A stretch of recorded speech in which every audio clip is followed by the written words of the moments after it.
غير سلطان أتاهم إن في صدورهم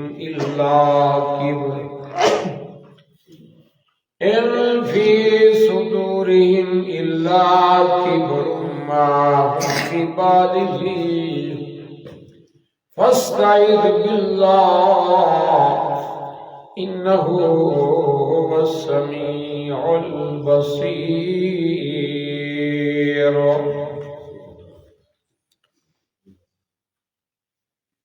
إن الذين يجادلون في آيات الله، بے شک وہ لوگ اللہ کی آیات میں جھگڑا کرتے ہیں. جدال دو قسم کا ہوتا ہے، ایک ہے حق کی خاطر کسی سے جھگڑنا اور ایک ہے باطل کی خاطر.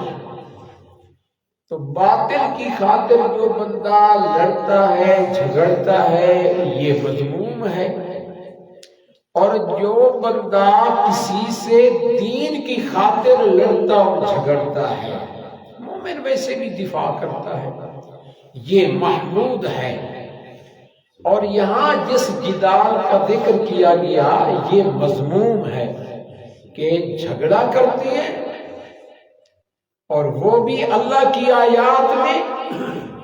اللہ کی آیات دیکھیں نا، جس زمانہ میں اللہ نے تورات کو اتارا، جن لوگوں نے اللہ کی آیات میں جدال کیا، جس زمانہ میں اللہ نے انجیل کو اتارا یا جس زمانہ میں اللہ نے زبور کو اتارا، جو بھی حق کے خلاف لڑتا جھگڑتا ہے اس کی مذمت بیان کی جا رہی ہے. اور آپ دیکھیں ذرا غور کریں، کفار کا کام ہوتا ہے بلا دلیل کے، اس لیے آگے کیا فرمایا؟ بغیر سلطان. یہ بے دین مشرک، اس کے پاس نہ کوئی دلیل ہے نہ کوئی سند ہے، بلا دلیل لڑتا جھگڑتا مرتا رہتا ہے. لیکن اللہ والے پیچھے نہیں ہٹتے. سیدنا ابراہیم علیہ السلام کی زندگی کو دیکھ لیں، وقت کے بادشاہ نے ان سے مقابلہ کیا، ٹکر لی، بحث مباحثہ کیا.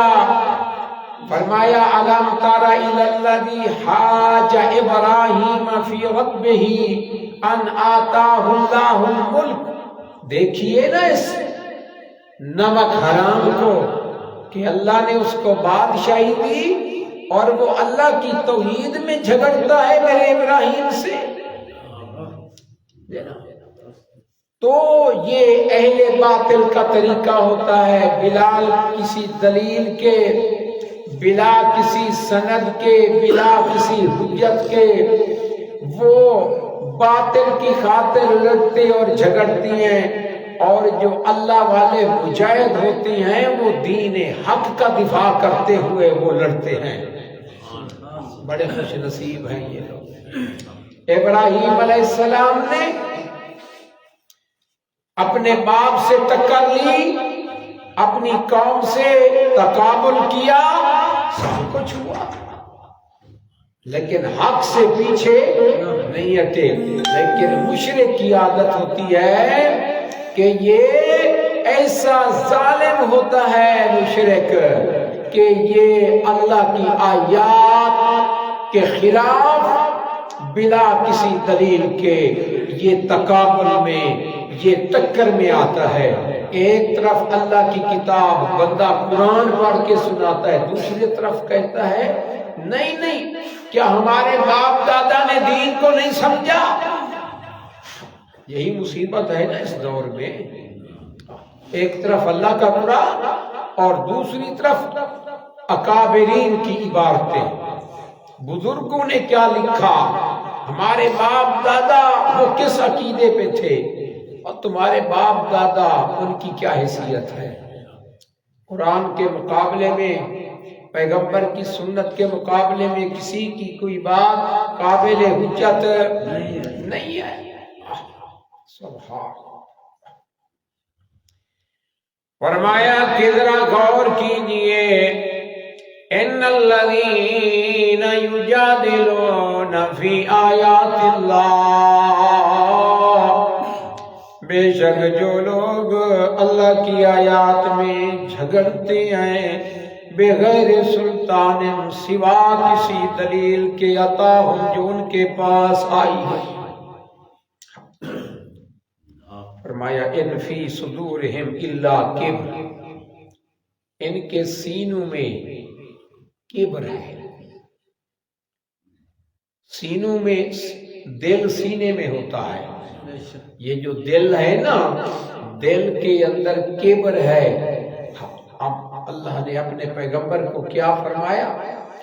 میرے پیغمبر نہ آپ کی محنت میں کمی ہے، نہ دلائل میں کمزوری ہے، سب کچھ آپ نے ان کے سامنے کھول کے رکھ دیا، آپ نے ہر انداز سے ان کو سمجھایا جس طرح محنت کرنی چاہیے، آپ نے دین کی خاطر محنت فرمائی۔ ہاں، نہ ماننے کی وجہ یہ نہیں ہے کہ آپ کے دلائل کمزور ہیں، آپ کا انداز اس کے اندر کسی قسم کی کمی ہے، نہ ماننے کی وجہ وہ کبر ہے جو ان کے دلوں کے اندر پایا جاتا ہے، اپنے آپ کو بڑی چیز سمجھتے ہیں۔ اگر ہم نے کلمہ پڑھ لیا، ابو جہل کیا نہ سمجھتا تھا، سب کچھ جانتے تھے، ایک دوسرے کو تو جب ملتے تو کہتے کہ یہ شاعرانہ کلام نہیں ہے،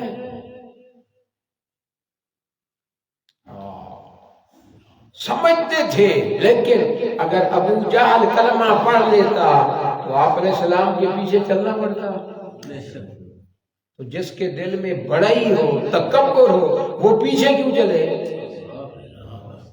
نہیں سمجھے؟ سب سے بڑی مصیبت ہوتی ہے یہ کہ میں اس کے پیچھے چلوں۔ آج یہی حالات ہے، لیکن مساجد کے اندر آپ جائیں، جو چودھری صاحبان ہوتے ہیں وہ کہتی ہیں ہماری بات چلے۔ کیوں؟ غریب لوگ وہ قرآن و حدیث کا علم حاصل کرتے ہیں، اکثر بیشتر ایسا ہوتا ہے، پھر وہ مصلی میں وہی کھڑے ہوتے ہیں، اور چودھری صاحب انہوں نے تو نہ قرآن سیکھا نہ پیغمبر کا فرمان سیکھا، اب وہ کہتے ہیں کہ ہماری بات چلے۔ سمجھے نا بات کو؟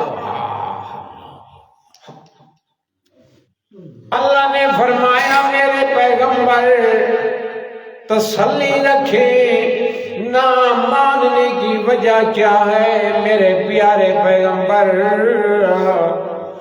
ان فی صدورہم الا کبر، نہیں ان کے سینوں میں مگر کبر، بڑائی، تکبر۔ رسول اللہ صلی اللہ علیہ وسلم نے فرمایا الا ان فی الجسد مضغہ ان صلحت صلح الجسد کلہ وَإِنْ فَسَدَتْ فَسَدَ الْجَسَدُ كُلُّهُ أَلَا وَهِيَ الْقَلْبُ۔ خبردار لوگو، خبردار، جسم کے اندر ایک گوشت کا ٹکڑا ہے، ایک لوتھڑا ہے، اگر وہ ٹھیک ہو تو سارا جسم ٹھیک کام کرتا ہے، اگر وہ بگڑ جائے تو سارا نظام خراب ہو جاتا ہے۔ الا وہی القلب، خبردار خبردار، بے شک جو دل ہے ان کے دلوں کے اندر بڑائی پائی جاتی ہے۔ اور رسول اللہ صلی اللہ علیہ وسلم نے فرمایا کہ وہ بندہ کبھی جنت میں داخل نہیں ہوگا، غور کر لے، اور ہر بندہ اپنے گریبان میں جھانکے۔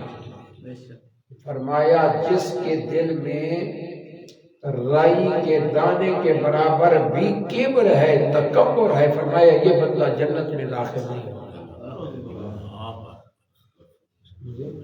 المتکبر یہ کس کی صفت ہے؟ میرے اللہ کیا حل کریں اللہ والے وسلم۔ آج کل لڑائیاں جھگڑے، امام مقتدی کا جھگڑا، برادریوں میں جھگڑے، جہاں چلے جائیں ذمہ دار آپس میں ان کی لڑائیاں یہی ہوتے۔ ایک کہتا ہے میں بڑی چیز ہوں، دوسرا کہتا ہے نہیں تو کیا ہے میں بڑی چیز ہوں۔ ایک کہتا ہے کہ میرا جو خاندان ہے نا یہ بڑا معزز خاندان ہے، تو ہی کون موچی ہو؟ یہ کوئی بات ہے؟ یہ تو سب پہچان کے طریقے ہیں، ہم سب آدم اور اما حوا کی اولاد ہیں بس۔ یہ کیوں؟ دیکھیں پہلے دن جو فساد شروع ہوتا ہے ابلیس نے انکار کر دیا سجدے سے، تکبر تھا کہ نہیں؟ اور روئے زمین پہ پہلا جو گناہ ہوتا ہے کہ آدم علیہ السلام کے دو بیٹے لڑائی ہوتی ہے، ایک بھائی نے دوسرے بھائی کو قتل کر دیا، وہ بھی وجہ اللہ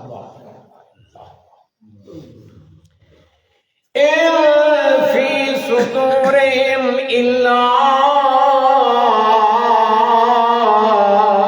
کبر ما ہم ببالغی، جتنا بھی اپنے آپ کو یہ بڑی چیز سمجھتے رہے یہ اس مقام تک پہنچنے والے نہیں، یہ بڑی چیز نہیں ہے، نہ بڑے مقام کو پہنچ سکتے ہیں۔ عزت ذلت کس کے اختیار میں ہے؟ وہ کہتے تھے یہ محمد وہی جو ہے جو یتیم ہے، دوسروں کی زیر کفالت، نہ دولت نہ مال، اس کے پیچھے اگر قرآن نے اترنا تھا، اللہ نے کسی بشر پہ اس کتاب کو نازل کرنا تھا، یہ دو بڑی بستیاں مکہ اور طائف کے اندر سردار موجود تھے، اللہ ان پہ کیوں نہیں اتارا؟ استغفر اللہ۔ اللہ نے فرمایا تمہارے فیصلے نہیں میری مرضی ہے، اللہ حیث یجعل رسالت، اللہ عالم حیث یجعل رسالت، اللہ خوب جانتا ہے کون رسالت کا مستحق۔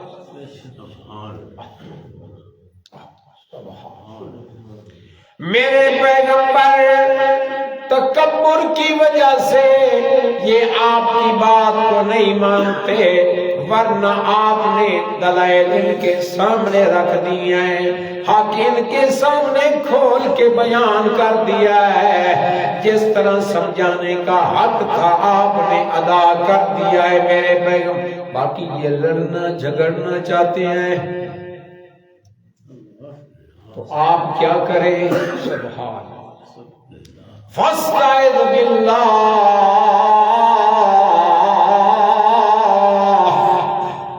اللہ سے پناہ طلب کریں، اللہ مجھے اپنی پناہ میں لے لے، اللہم انا نجعلک فی نحورہم ونعوذ بک من شرورہم، اللہ ان کے مقابلے میں میں تجھے آگے کرنا چاہتا ہوں، اور اللہ ان کے شر سے ہم تیری پناہ چاہتی ہیں، اللہ ہمیں اپنی پناہ میں لے۔ فاستعذ باللہ، اللہ سے پناہ طلب کی۔ پناہ دینے والا کون ہے؟ صرف اور صرف اللہ۔ اور پناہ مانگنے کی ضرورت کیوں ہوتی ہے؟ یہ پھٹی تو رکھی ہے، یہاں پہ کوئی بڑے کھڑو رکھو نا، عید نہیں ہوتی تو بھی گال ہے۔ آپ میری طرف توجہ کریں، پناہ مانگنے کی کس کو ضرورت ہوتی ہے؟ جو کمزور ہوتا ہے، سمجھے نا؟ آپ شیطان سے تب ہی بچ سکے. سب شیطانی شرارتیں ہوتی ہیں نا, شیطان ابھارتا ہے نا کہ لڑو نا.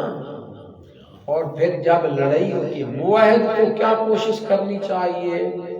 یہ پوری کوشش کرے کہ کسی طرح لڑائی نہ ہو. اس کا پتہ ہے نقصان کیا ہوتا ہے؟ جو مقصودی کام ہے وہ پتہ ہے, اور وہ جو ہوتی ہیں 2 نمبر, وہ کہتی ہیں کہ کسی طریقے سے کوئی لڑائی جھگڑا فساد ہو تاکہ یہ جو بات چلا رہی ہے وہ رک جائے. میرے پیغمبر فاستعذ باللہ, اللہ سے پناہ طلب کیجیے. بار بار قرآن مقدس میں اللہ حکم دیتی ہیں اپنے پیغمبر کو. سورۃ المومنون کے اندر فرمایا قل رب اعوذ بک من ہمزات الشیطان, فرما دیجئے میرے رب میں تیری پناہ چاہتا ہوں شیطان کے وسوسے سے. وَأَعُوذُ بِكَ رَبِّ أَن يَحْضُرُونِ, اللہ میں تیری پناہ چاہتا ہوں کہ شیطان میرے پاس آ جائے. قُلْ أَعُوذُ بِرَبِّ الْفَلَقِ قُلْ أَعُوذُ بِرَبِّ النَّاسِ. اور پناہ کی بڑی دعائیں احادیث پاک میں موجود ہیں. اللہ کے پیغمبر کثرت کے ساتھ اللہ سے پناہ طلب کیا کرتے تھے. فاستعذ باللہ, اللہ سے پناہ مانگی, کسی اور سے نہیں. اس کی علت کیا ہے بھائی؟ یہ قرآن ہے. کیا ہے اس کی علت؟ وہ کیا ہے؟ فرمایا انہ هو السمیع العلیم, اس سے پناہ طلب کیجئے جو اللہ کون ہے. انہ هو السمیع, بے شک وہی اللہ السمیع, ہر ایک کی ہر بات کو ہر وقت سننے والا. تو پناہ اس سے مانگیے نا. ایسی ہستی سے کیا پناہ مانگنا جو جس کو پتہ ہی نہ ہو. نہیں سمجھے؟ اور السمیع کا ایک معنی ہوتا ہے سننے والا, اور اس کا دوسرا معنی ہوتا ہے قبول کرنے والا. دیکھیں سامع اللہ لمن حامدہ, اس جگہ سامعہ کا معنی قبول کرتا ہے. قد سامع اللہ قول التی تجادلک فی زوجہا, تحقیق اللہ نے اس عورت کی بات کو قبول کر لیا. اس سے پناہ طلب کیجئے جو سننے والا بھی ہے جو قبول کرنے والا بھی ہے. ہر ایک کی ہر بات کو سننے والا کون ہے؟ اور جو کہے کہ نبی ولی وہ بھی سنتے ہیں, سور و پکار کو وہ بھی سننے والے. اللہ کی صفت میں شریک کیا, اور جو اللہ کی صفت میں شریک کرے وہ کون ہے؟ مشرک ہے. اب پابندی لگاتی ہیں کہ ان کو مشرک بھی نہ کہیں. جو شرک کرے گا مشرک ہے. انہ هو السمیع العلیم, بے شک وہ اللہ ہر ایک کی بات کو سننے والا, العلیم ہر ایک کے حال کو جاننے والا. وہ اللہ کون ہے؟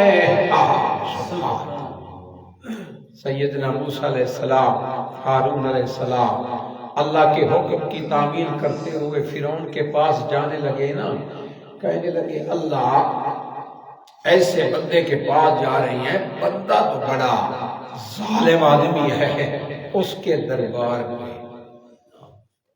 دیکھیں نا تعطل اسباب انسان کے دل میں خوف ہوتا ہے. تو میرے اللہ نے کیا فرمایا؟